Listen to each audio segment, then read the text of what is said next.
আসলাম। এদিকে আজকে রান্নার পর্ব হচ্ছে। এখানে আছে উচ্ছে ভাজা, আজকে করেছি উচ্ছে ভাজা। আমি জানি মমের মুখটা বেঁকে গেছে, বাংলার কাচের মতো হয়ে গেছে মমের মুখটা উচ্ছে ভাজা দেখে। আমাকে দিও না।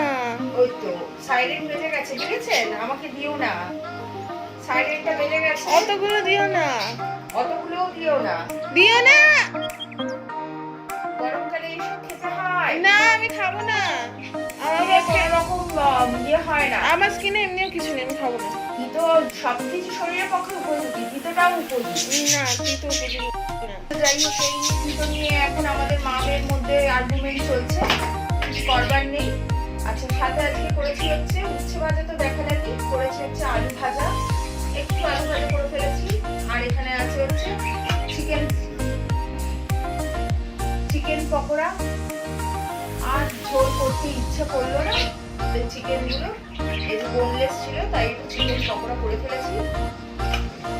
চিকেন গুলো ঢাকা দিয়ে রাখতে হচ্ছে, কারণ এত পিঁপড়ে হয়েছে আমাদের ঘরে, প্রচন্ড পিঁপড়ে হয়েছে। আচ্ছা, এখানে আছে হচ্ছে একটু কাতলা মাছ, পাতলা ঝোল একদম, কারণ মা খায় তো। আমার মা একদম কাঁচা লঙ্কা জিরে দিয়ে একটু হলুদ দিয়ে পাতলা ঝোল এখানে করেছি। আর গতকাল রাত্রে একটু ডিম করা হয়েছিল, তো ডিমটা গরম করে ফেললাম। আর সাথে আছে এখানে হচ্ছে কালকের টক দইটা। টক দই খাওয়া হয়ে যাবে, তারপর আবার নতুন ঢালা হবে। তবে একটা দিক দিয়ে আমি খুব খুশি হয়েছি যে মম টক দই খাওয়া ধরেছে, ডেইলি 2 চামচ করে টক দই খায়, তা ভালো। শাকসবজি খাওয়াতে গেলে না আমার মাথার ঘাম পায়ে পড়ে যায়, সত্যি কথা।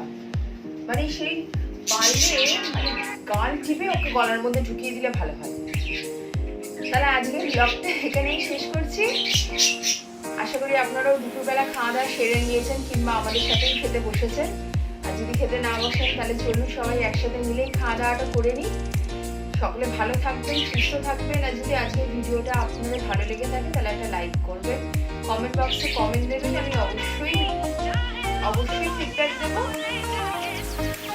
আর আমার চ্যানেলটিকে একটু সাবস্ক্রাইব করে দেবেন প্লিজ।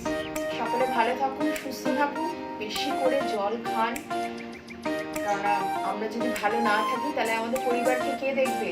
আমাদেরই গিয়ে দেখতে হবে, তাই না?